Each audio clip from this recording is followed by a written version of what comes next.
Hey Raghunath, tell everyone about our Patreon community. Sure, Kaustubha. The Wisdom of the Sages Patreon community is an incredible online yoga resource. If you like the type of yoga wisdom and culture we share on the show, then our Patreon community is a great next step. This is a listener-supported podcast, and any level of sponsorship will unlock a wide range of live and archived classes, talks, and even workshops.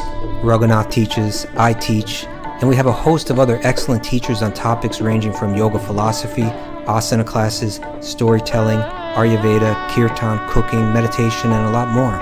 We even have an incredible online Bhakti 12-step recovery group. So if you want to check it out, go to patreon.com/Wisdom of the Sages. All right, let's get it on.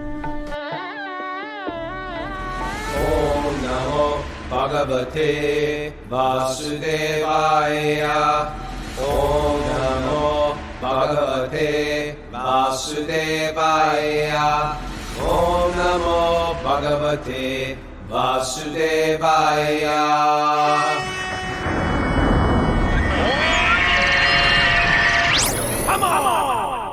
Live from Super Soul Farm, this is Wisdom of the Sages, a daily yoga podcast with your host Raghunath and co-host and senior educator at the Bhakti Center in New York, Kaustubha Das. Welcome to the show, and welcome to Thursday and the Srimad Bhagavatam, and welcome to Walk on Wednesday. And Walk on Wednesday is the day of the week where we invite one of our friends or someone we think is sort of cool, has got a cool story, or we just want to introduce them to our community. And we pick their brains for about 5 minutes or 10 minutes. And today we have a very special friend of ours, Champakalata Saki is her name. Welcome, Champ. What do people? What's your nickname people call you? You have a 7-syllable name, Champakalata Saki Devi Dasi. When I got initiated, Braj Bihari Prabhu was like, "That's a hard one." So they call me Champaka. Champaka, which is a beautiful flower. Yeah. It's also the name of one of Krishna's gopis' friends, her girlfriend.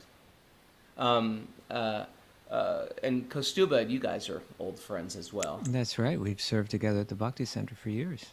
Yeah. Why don't you introduce her? Well, you know, Champaka is, as you say, a close friend, and you know, one of the reasons that we wanted to bring her on today was to highlight some of her latest service. But, you know, I know Champaka is like a very serious, like sadhaka. You know, she's serious about her practice of bhakti. You know, she's into it. She's deep in her devotional life. And at the same time, from when she was just a 7-year-old girl, she was training to be a professional dancer, correct? Yeah. And you've studied with the Alvin Ailey Dance Company, with the Debbie Allen Dance Company, and many other, you know, from going back into you studying ballet, studying all different forms of dance. And so Champak has kind of recently developed a kind of like a dance experience that's connected. She's kind of connecting her dance background with her devotional kind of foreground. Yes, you say her background and foreground, but your devotional, you know, heart, combining that with your dance experience and providing a new kind of dance experience. Could you describe that for us a bit? Yeah. So it's called soul dance. Soul dance. Yeah, like the title suggests, it's about connecting dance with our soul. Does it have anything to do with Soul Train? No. Okay. So it's a guided dance experience which actually incorporates yoga, meditation, and the principles of bhakti for realizing our best self. So it's not like a typical dance class. It's not so much a class, it's an experience. Is that right? Yeah, it's an experience. It's an experience where it's actually dance is a guided dance journey that becomes a spiritual practice to tune into our emotions and our intuition and ultimately realization of ourself. So it doesn't matter if you've ever danced before or are a professional dancer. It's not about doing things perfect or doing things right. Yeah. It's about what your experience is. So that being said, it does, like, what does a typical class look like? It does start with a dance warm-up. So a contemporary ballet yoga warm-up. but then I lead people into a guided journey. And then it ends with a yoga nidra meditation to process the experience. So that's like a very deep relaxation kind of thing. Yeah, Right? yeah. Well, that sounds great. I was checking out your website. You have a website called souldancewithchampaka.com, right? So that's soul dance with, and then champaka is spelled Champaka. Souldancewithchampaka.com. Yeah. And I was reading. I found a review from another close friend, and used to be a Zoomer, now mostly an other, but that's Ava Sullivan. Yeah. And she mentioned part of what she wrote was, she said, it was evident that each class had a purpose, and I felt each session built upon itself. Each class was rich with opportunities to reflect, jewels of knowledge from the sacred texts, and movement to help us shake free from the barriers to self-discovery. So you build in kind of the wisdom aspect from these sacred texts like Bhagavatam and Bhagavad Gita and so on? Yeah, exactly. So each class has a different theme for the journey. For example, I'll give you an example. One class that I do is on the layers of the self. So I break down the different layers of the self according to the principles of bhakti, the body and mind, intelligence, false ego, and soul. And I actually read from The Journey Within by Radhanath Swami in that particular class, and have people meditate on what these different aspects of ourselves are, and then they dance out what their experience of those different aspects of themselves are and what it means to them to help process it and actually begin to realize it and ultimately connect with their soul. Now you got to do that in front of everybody. Well, it's actually, in one way, the COVID pandemic has been like a boon because everyone's in their own space. All right. Over Zoom, and so I tell them just dance like no one's watching, because actually no one is watching everything.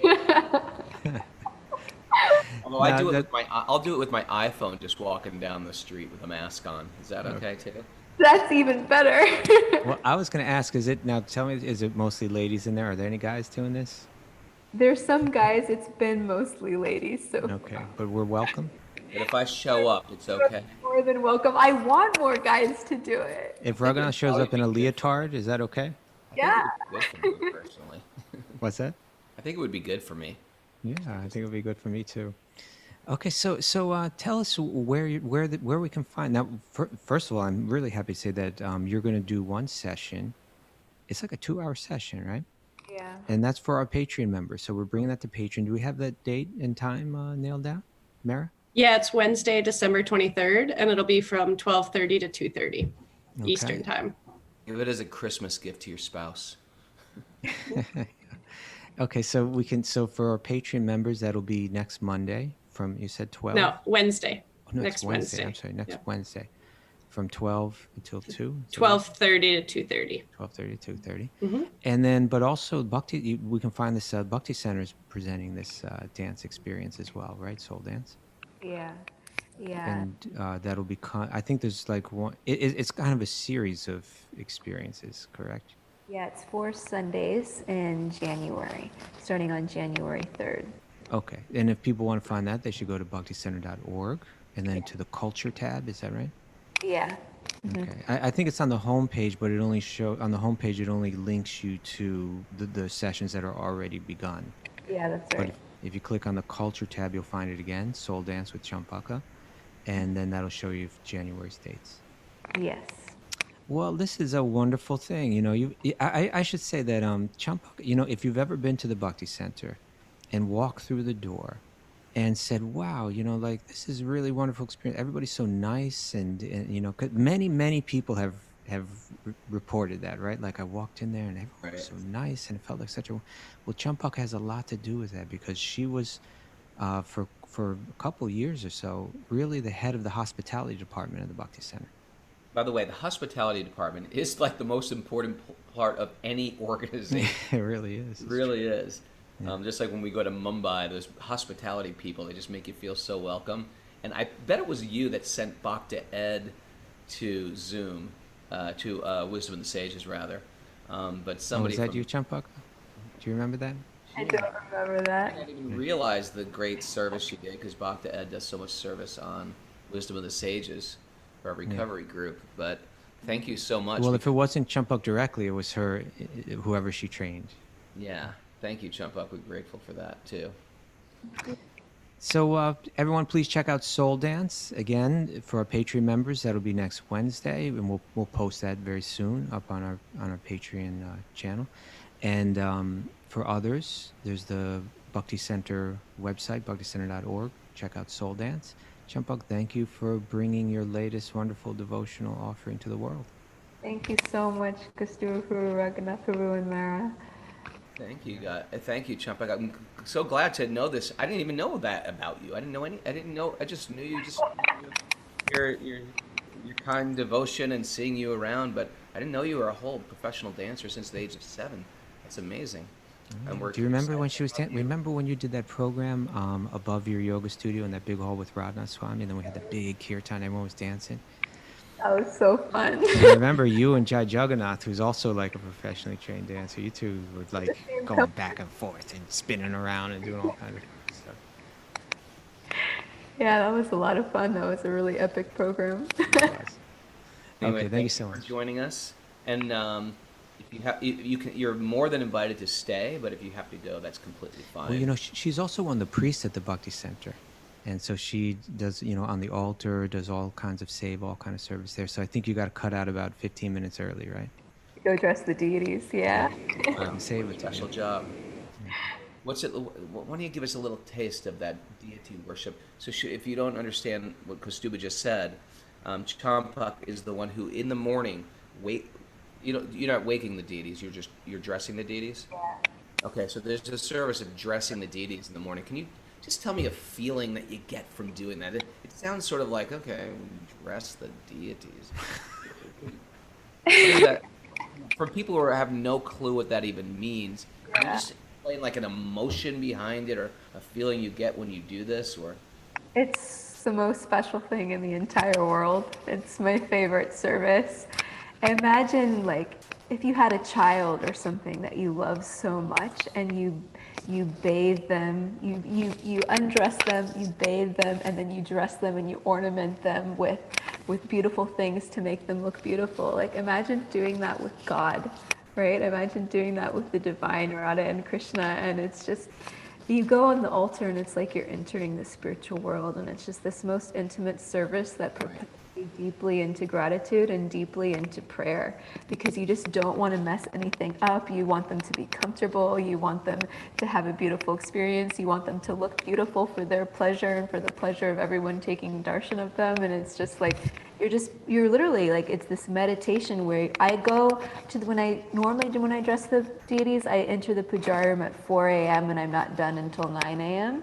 And during the entire time you can't drink water, you can't do anything. It's just like this meditation on the Lord. 5-hour meditation. Yeah. it's just to hear you explain it means doing such a. I can just understand that Krishna is pleased by your service because you're so blissfully absorbed. So thank you so much for that service, and your smile is the result. Thank you so much. Thank you, Champak.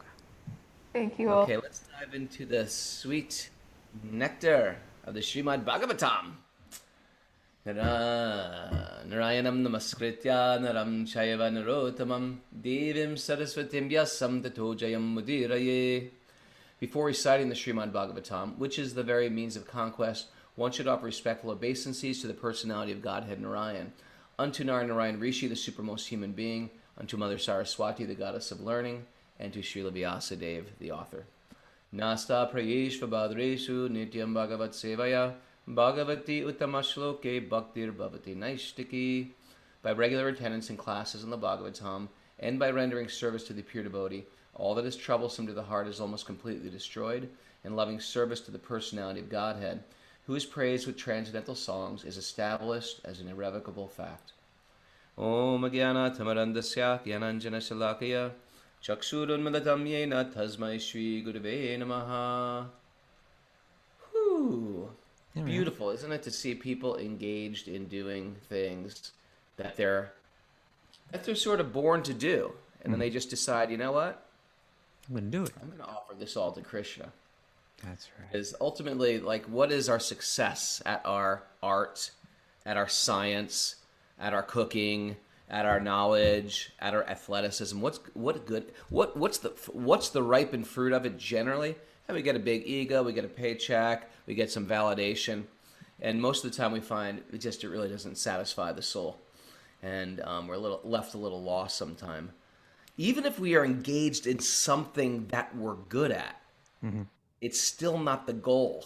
The goal is to do it in such a way that we are actually spiritually evolving, and everybody we touch also spiritually evolves. That's the real Nitya Dharma. It's not just doing what you're good at. You can be Mussolini was good at what he was. He was a good leader too. He was also, ruined a bunch of people's lives. So did Stalin and Lenin, and who cares if you're a good leader and you're a leader, or if you're a good businessman and you're doing business? We want to do something that we are good at it, and it's assisting us to evolve. So it's beautiful to see. And that's what you do every day, Robin. Champakalata. Huh? That's what you do.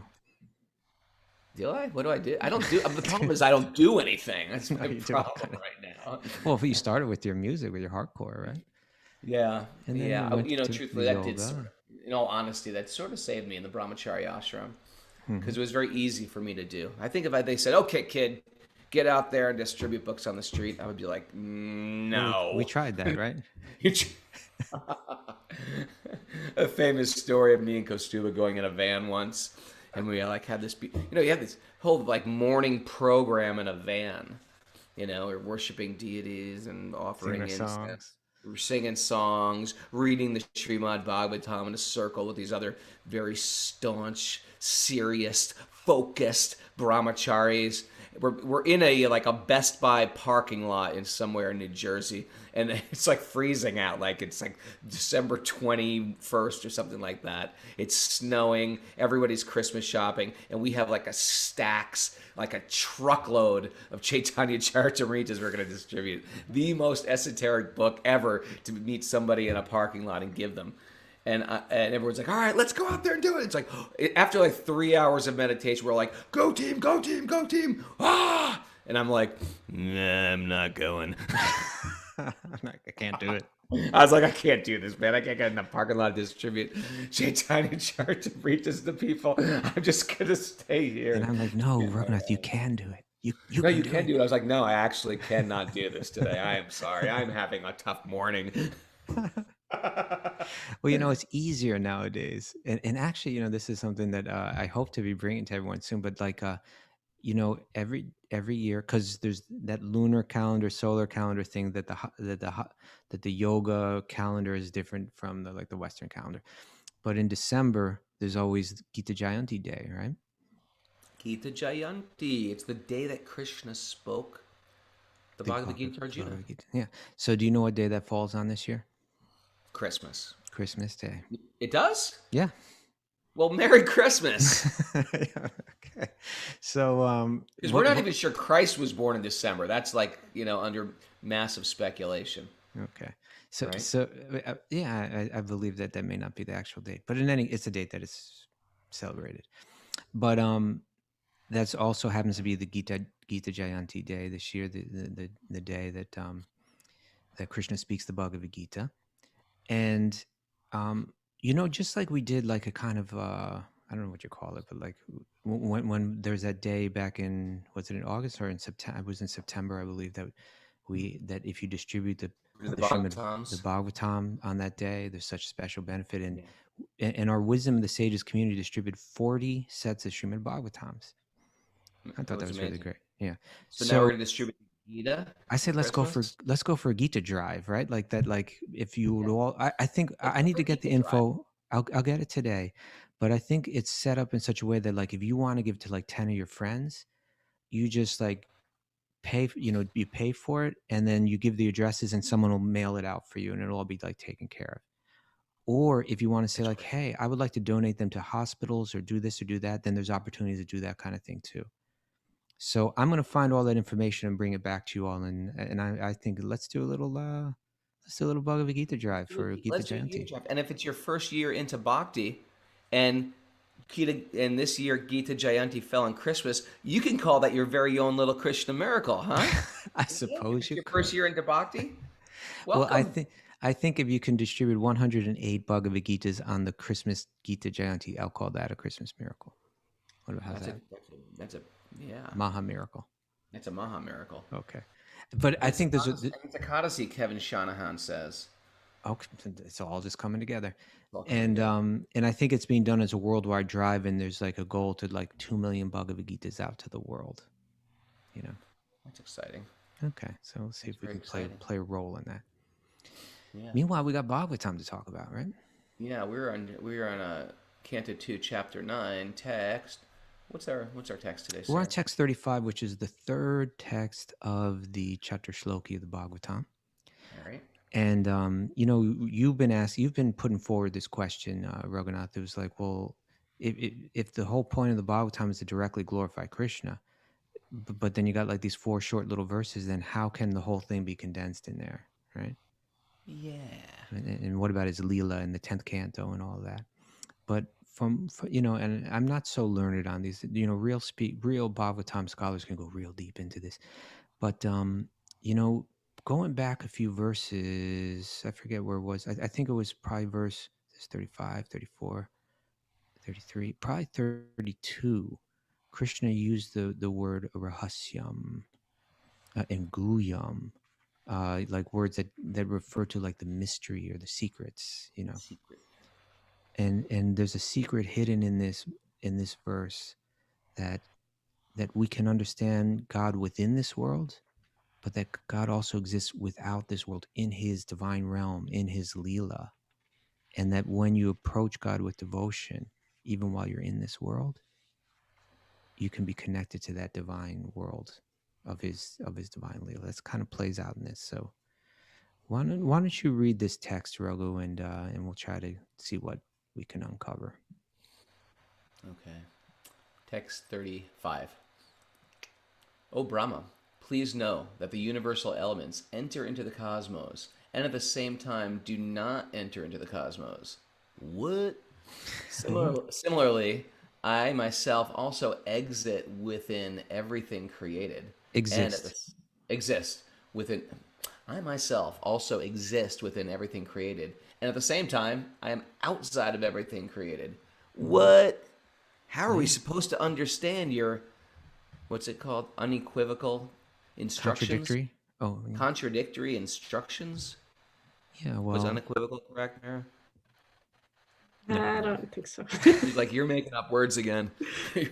I mean, it is a word. I'm just not sure that it was correctly used. I think you're going to the Bhagavad Gita where it sounds like you're telling me 2 different things at once. But what this is contrary. It sounds contrary. You're in me, but you're also fully outside of me as well. What? Yeah, that's How Krishna. how can he do that?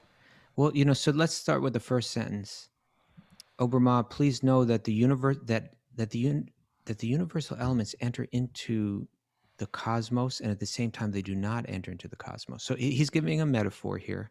He's saying, if you want to understand me, here's one way to look at it. Look at the universal elements. They're sometimes called the Mahabhutas, right? The big elements, the major categories of elements: earth, water, fire, air, ether, right? That these enter into the cosmos, and at the same time they do not enter, or they simultaneously exist without. And so I think the way that we can understand this, like, you take a piece of wood, right? Mm-hmm.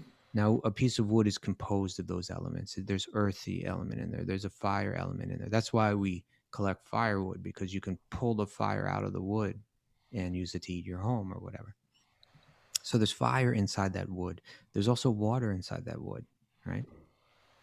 Like if you light a log on fire, sometimes you see the water bubbling out of it. True? Yeah. Want to hear something interesting? Okay. This is going to be one of Raghunath's nature farm chainsaw chop it down listen here kind of things. There's the idea of fire exists within wood, and if these hardwood trees, the hardwood trees, cherry, oak, they take longer. That's why these are the preferable burning woods, because they take such a long time to grow there's so much fire, there's so much They're sunlight in dense. those trees. There's density. Yeah. Whereas, pine, this has very little fire in the wood. And so, to the degree that it sits in the sun, to that degree, it has more fire within the wood. And these are the Yeah. more preferred wood, the hardwoods. Oh, the fire within the wood comes from the sun, right? The fire comes from the sun. And to the Amazing. degree it sits in the sun, it There's more makes it, fire. there's more fire, creates enough. That's another thing about why they like hardwoods. It actually creates more heat. Okay. Okay. So this is perfect. Let's not even, although this verse is saying the universal elements, let's just say the sun. The sun enters into the wood, and yet the sun still exists outside the wood. Ooh, that's an interesting analogy. Okay. So similarly, what Krishna is saying here is, I enter into the universe. I'm in every atom, right? At the same time, and you can know me there. You can contemplate me there. You can think about me there. You can develop knowledge of me there and knowledge of my greatness there, right? But at the same time, I exist outside, and to know me outside of this world is to know my sweetness. Right? He shows his greatness in this world, but in his own realm, he exists in that beautiful form of sweetness. You with me? He's in, yep. Yeah. I'm in there. I'm in there. See, there's the and oh, by the way, we've got our guest lined up for this Sunday, right? Yeah, Chaitanya Charan, he's in. Yeah. So we have a bunch of Chaitanya Charan fans already. Do we? Yeah, Jiva's a big fan of his. Oh yeah, Jiva. Yeah, you're gonna love him. He's such a great speaker. Yeah, so I've been checking out his classes on these Chatu Shloki, and he's actually just unbelievable. Like, he is like there's like no limit, it seems like, to his like clarity on so many topics. You could throw anything at him, and he's just got like something that's so clearly like laid out. It's like, he's written like 25 books. Oh, really? Yeah. And then he writes every day like a Gita like kind of essay every single day. That's what's that called? GitaDaily.com. I think you go to GitaDaily.com. Yeah, he's one of these guys. He's there in January at the Govardhan Echo Village in Bombay, Brahmachari, and he's just a prolific author and speaker. And whenever I see him at the Eco Village, me and my wife sit down with him, pick his brain, talk Mahabharat with him. He's like one of these Mahabharat, masters. Yeah, all that stuff. Yeah. So he was describing, that there's the immanent God, that's God pervading, sustaining the universe, and then there's the transcendent God, right? The God that exists apart from and is not subject to the limitations of the material universe. So Krishna's saying, I'm both. Just like the sun enters into the wood, and is there in the wood, and it's glorious, and it gives value to the wood, and so on. But at the same time, the sun exists outside the wood, right? As it is. So similarly, Krishna, he's entered into it, pervading. He's within the heart of every living being, right?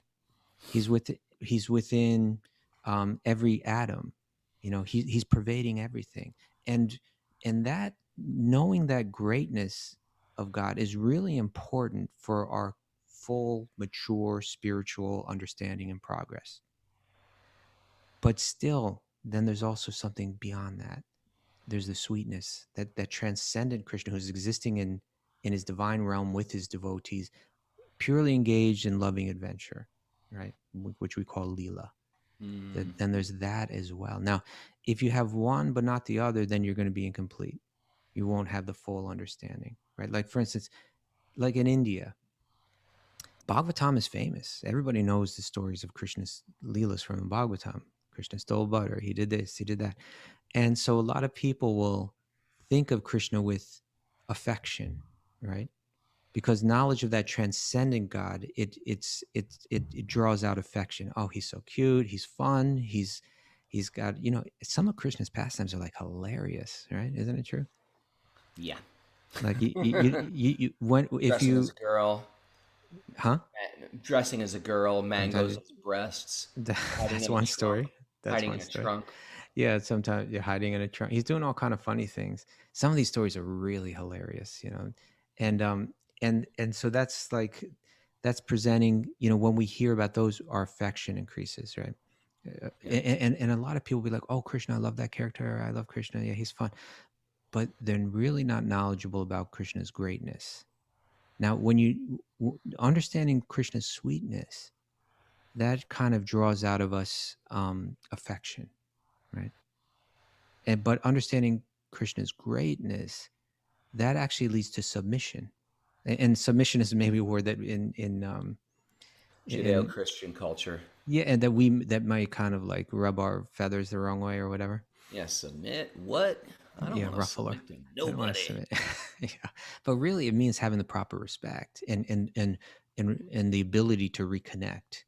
So, say I have I have this. I don't really have knowledge of Krishna's greatness, how he's within my heart and within the heart of every living being, how he expands into Mahavishnu and Garbhodakshay Vishnu and Kshirodakshay Vishnu, how he's maintaining the entire universes and so on. So I have that affection, but I don't know the greatness. So there's no submission, and I don't actually reconnect, right? It doesn't actually become transformative. Whereas if I only have submission, and we've been speaking about how the Abrahamic, Brahmanic tradition. did I mispronounce that? I saw Mara. Did I say it wrong? No, I think you said it right. Okay, I'm not even going to try. No, I'm sorry. I think it's just Abrahamic. going back and forth like this. Yeah, Mara's like, oh God, these guys just butchering everything. That emoji. But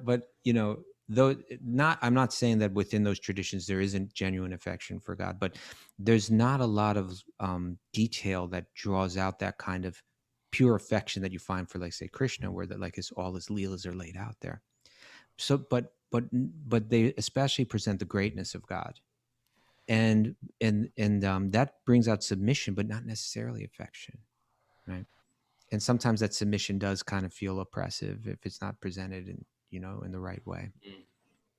So Krishna's saying here, I exist within, I exist without, but what Bhagavatam is going to do is it's going to help us understand both.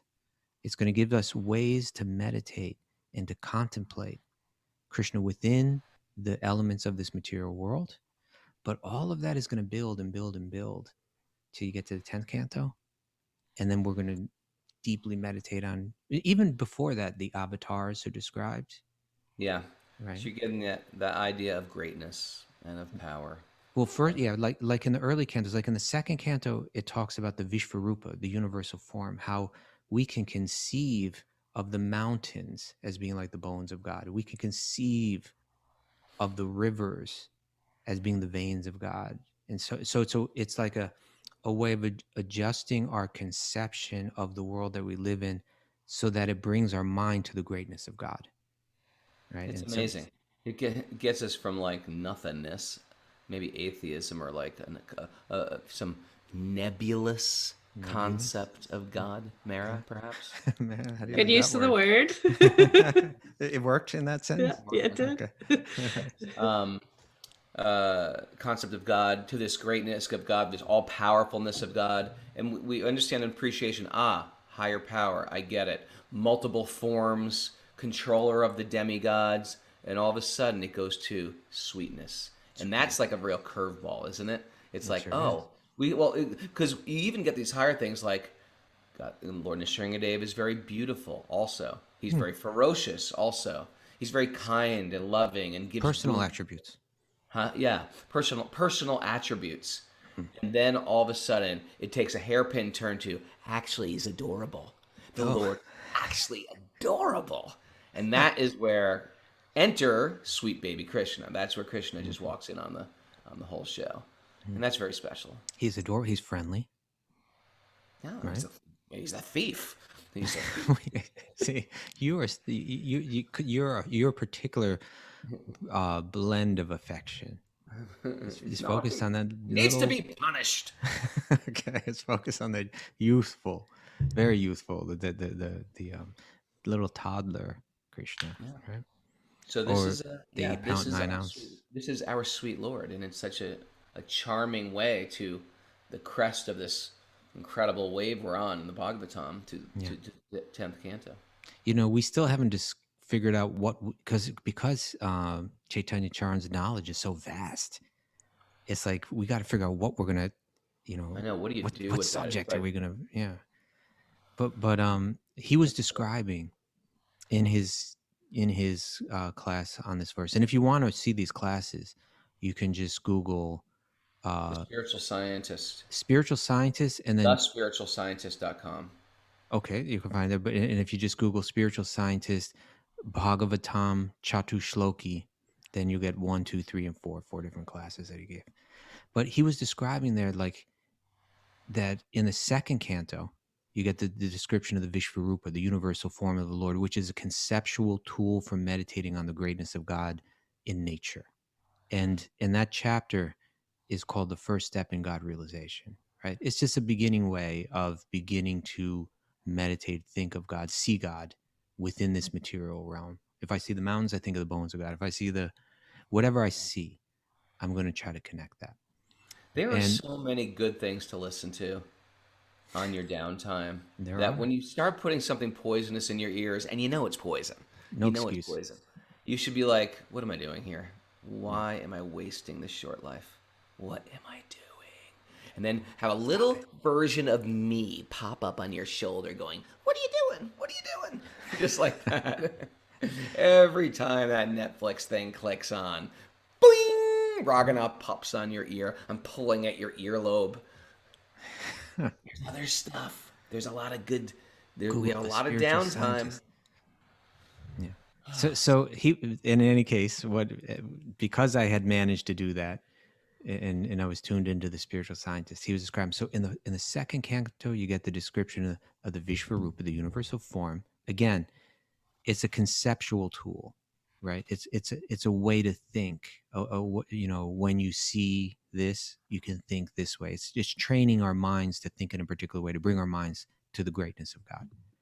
And then in the third canto, there's another kind of tool there, and that's called the theistic sankhya, right? The sankhya literally means to count, or it's a way of deconstructing the world that we live in, right? Again, conceptually, the idea being that like there are things in this material world that captivate us, or that say even put a spell on us, right?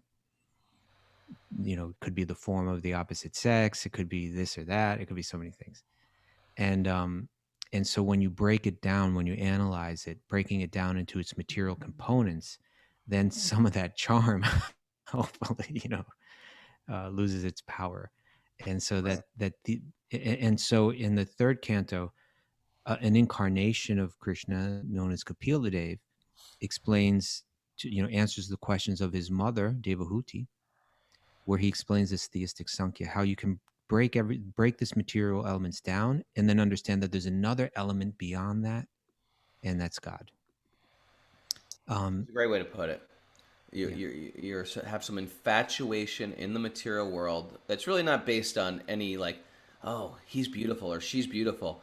I would love to be in a relationship with them. Like the mind goes right to, they're beautiful.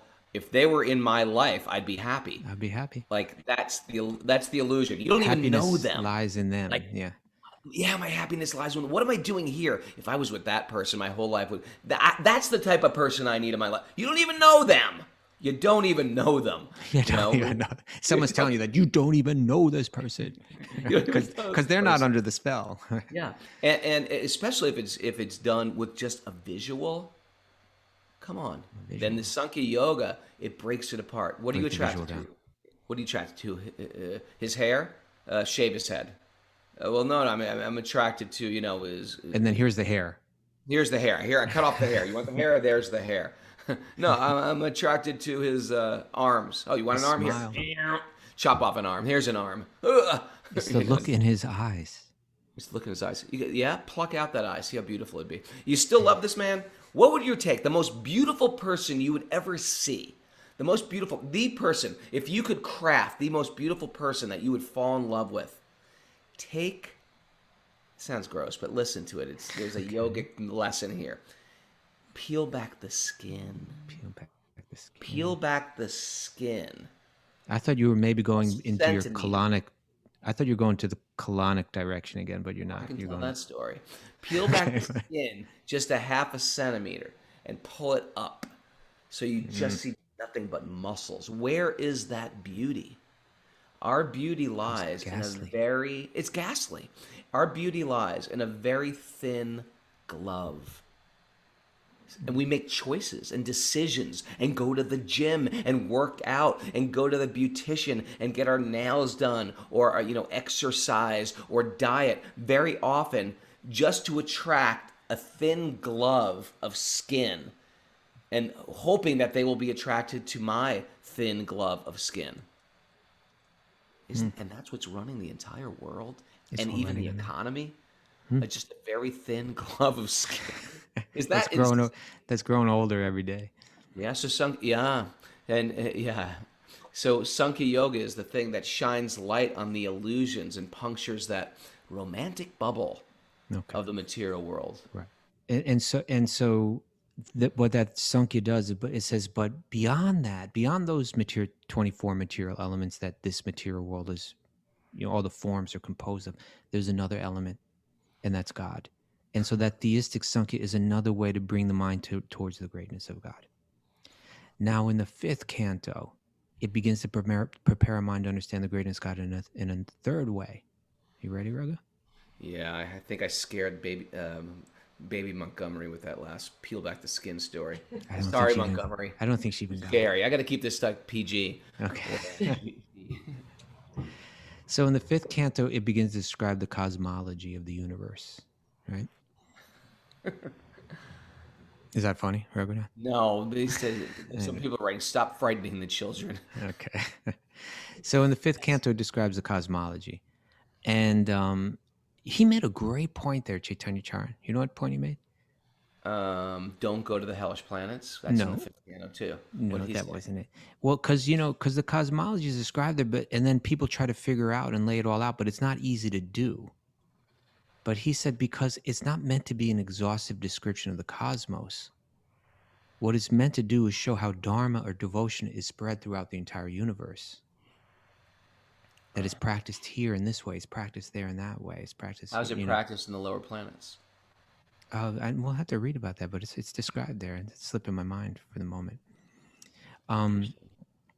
Yeah, but You want to have some fun? Dip into the fifth piano. Yeah, well, the point that he made. Check out what hell's like.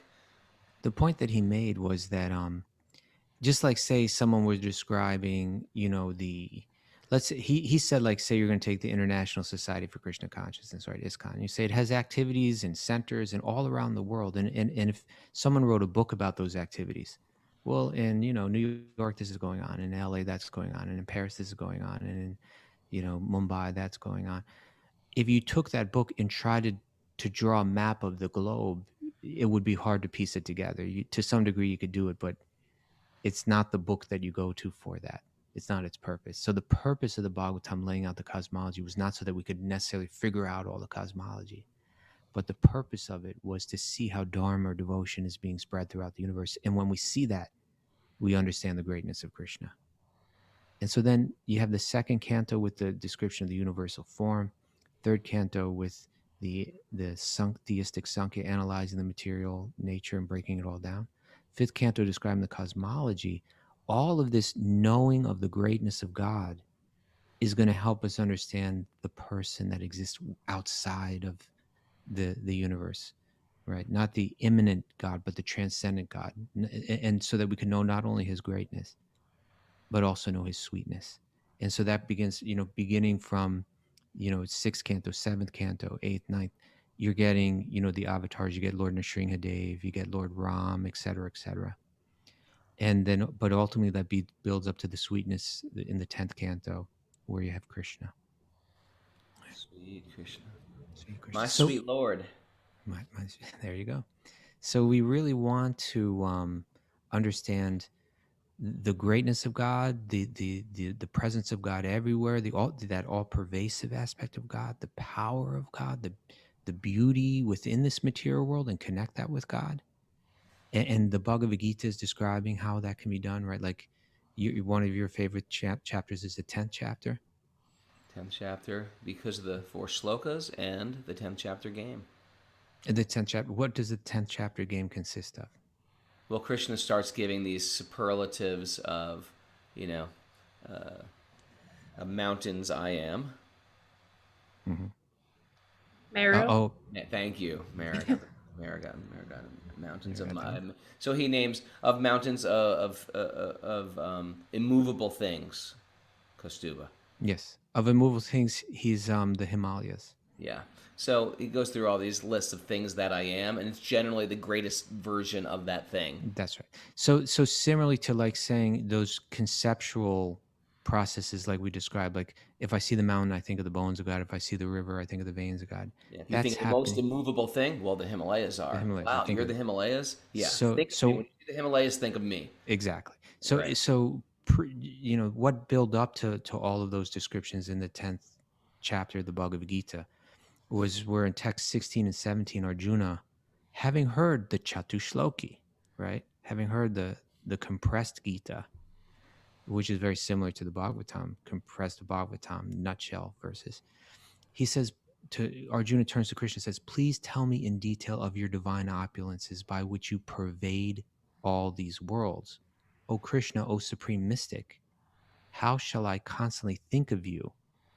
And how shall I know you?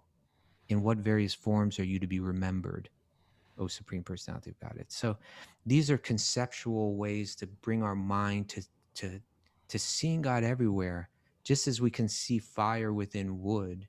You know, we know that it's there, even though it may not be, you know, even though we may not see it until it's actually on fire, right? But we know that it's there. And when we see wood, we can think fire is, you know, there inside that wood. Similarly, when we see the Himalayas, we can understand it's Krishna, right? There's a person behind it. There's a person that's conceived of it, created it, manifested it, that is within it, is sustaining it. That's beyond all this, you know. So the Gita is great like that. That how it 7th chapter is also similar to that. I'm the taste of water. I'm the light of the sun. I'm the light of the moon. Right. You know that this is you know, it's again, this is where you take yoga off the mat. This is where you start to go deeper, you know, to how where your mind goes and then ultimately where your heart goes. Yeah. Beautiful. All right. Mark, should we read a little commentary? Yeah. All right. Let's open it up. Off the top. Yeah. There's such a Prabhupada, he says some really cool stuff here, you know, particularly, maybe I'll just jump forward to this part. He says the impersonalists. So these are people that they know something about the greatness of God, but they don't really know the sweetness, right? Right. They know that God is all pervading. All They know that pervading. God is more blissful than dealing with the senses in the material world. So therefore, they have the discipline. They're going to control the senses. They have the discipline. They're going to basically a lot of the stuff we're doing anyway. We're not associating with people who are degraded. We're not actually engaging in degrading conversation and degrading habits. We're doing things that are sort of uplifting. We're controlling the senses. We're going inside. We're meditating, but they're not. They don't have information, or they're not interested in information on a beautiful form of Krishna. So go on, Prabhu. So the impersonalists can imagine or even perceive that the supreme Brahman is thus all pervading, and therefore they conclude that there's no possibility of his personal form, right? If he's everywhere, then how can he be in one form? Yeah, that's too hard to believe. It's a material logic. This verse is saying the exact opposite, though, right? Right. And the sun is used, or the material elements are used as a metaphor. Herein lies the mystery, rahasyam, right? Herein lies the mystery of his transcendental knowledge. This mystery is transcendental love of God, and one who is surcharged with such transcendental love of Godhead can, without difficulty, see the personality of Godhead in every atom and every movable or immovable object, like the Himalayas, right? And at the same time, he can see the personality of Godhead in his own abode, Goloka, enjoying eternal pastimes with his eternal associates, who are also expansions of his transcendental existence. This vision is the real mystery of spiritual knowledge, as stated by the Lord at the beginning. Sarahasyam tad angam cha. This mystery is the most confidential part of the knowledge of the Supreme, and it is impossible for the mental speculators to discover by dint of intellectual gymnastics. The mystery, Intellectual gymnastics. the mystery can be revealed through the process recommended by Brahmaji in his Brahma Samhita, which Love this verse. Huh? the most beautiful, such a beautiful verse. Premanjana Trita Bhakti Valochanena. Sadaiva hridayeshu vilokayanti. Yang Shama Sundaram Achintya Guna Swarupam. Govindamadi Purusham Tamaham Bhajami. I worship the original personality of Godhead Govinda, whom the pure devotees, their eyes smeared with the ointment of love of Godhead, always observe within their hearts. This Govinda, the original personality of Godhead, is Shama Sundar with all transcendental qualities. That is so. It's sort of from what I understand. There's these techniques in natural medicine that you would put an herb on the ointment and you'd smear it in your eyes. And the clear ointment it up. is made of love. So once you smear your eyes with the ointment or the salve of love, that is the appropriate medicine for the eyes. Unfortunately, what are my eyes smeared with? Right now, they're smeared with a little bit of selfishness, smeared with a little bit of greed, smeared with a little bit of lust. You can have the eyes of lust, where everybody you see, how can I consume her? How can I consume him? Oh, she's perfect. Oh, she's hot. It's just like how guys talk oftentimes. I don't know how girls talk, but this is how guys talk. Oh, her. Every time you see somebody attractive, how can I enjoy them? And then there's the salve of money. Oh, I could make money out of this. I could make money out of that. We could purchase that. We could flip that. We could flip that. We could rent those out. We can Airbnb this. Blah, blah, blah, blah. Goes on forever. Then there's the salve of envy. Oh, look what she's got. I want what she's got. It's unfair that she's got that. I should be having that. Right? The salve of envy. Sometimes we just have enemies in our life, and everybody's meditating. Mm-hmm. You say you don't believe in meditation? Everybody's meditating. Come on. Everybody's meditating on something all day long, and the real question is, what are you meditating on? What are you meditating on? And Kaustubha told me frankly one day. What did I say? You said, Raghu? If you're meditating on anything else, you just can't be meditating on Lord Krishna and Radha so much Krishna's room. Love for each other. Yeah. If Meditating you're on politics. if you're meditating, you got your diet. What's going on in politics today? And that's your meditation absorbed, and you're talking to your friends about it. Okay, that you win. That's the walk away from today. That's the input, the focus. And you know what? We have a limited time on this planet. What's going to be your focus? There you go. Can we wrap up by reading one more paragraph? Because I really love. Get your music ready, and I'll just read this meanwhile. Prabhupada he says, therefore, although he is present in every atom, the Supreme Personality of Godhead may not be visible to the dry speculators. Still, the mystery is unfolded before the eyes of the pure devotees because their eyes are anointed with love of Godhead. And this love of Godhead can be attained only by the practice of transcendental loving service to the Lord and nothing else. The vision of the devotees is not ordinary. It is purified by the process of devotional service. In other words, as the universal elements are both within and without, similarly the Lord's name, form, quality, pastimes, entourage, etc., as they are described in the revealed scriptures, like the 10th canto of the Bhagavatam, or as they are performed in the Vaikuntha lokas, in the spiritual world, far, far beyond this material cosmic manifestation, are factually being televised in the heart of a devotee. The man with a poor fund of knowledge cannot understand, although by material science one can see things far away by means of television. Factually, the spiritually developed person is able to have the television of the kingdom of God always reflected within their heart. That is the mystery of knowledge of the personality of Godhead. Okay. Nice, Raghu. All right. Oh, that was good. Thanks, everybody. What a to great Champak. Wednesday, what a great walk on Wednesday. And I don't know if we're going to have a show tomorrow because the big nor'easter is coming today. Let's hope for the best. If you're unfamiliar with nor'easters, that's crazy. We're supposed to get like 12, 18 inches. That means me and the kids on the snow plow 24/7. But it's a great day. Hey, if you want to stick around after class, it's not part of... I teach yoga on Wednesdays morning. It's a tough yoga class and 15 minutes of Gita and some chanting and 45 minutes of work your butt around. Otherwise, we have a Patreon class, a gentle yoga class today. Who's teaching that, Mare? Tina Scheid. Tina. Scheid. Yeah. That's Tina. We also have Trevor's Ashtanga and Yoga Nidra at 8 a.m. Whoa. But you need to sign up half an hour in advance. They need to sign up for that. Okay. So And there's a Bhakti recovery group meeting at 1. Well, we have a whole community-supported podcast. You can join us there at patreon.com/wisdom of the stages. Come hang with us. So much is going on. And want to thank everybody who's contributing. If you like what we're doing, throw $1 in the pot, throw $10 in the pot, throw $108 in the pot.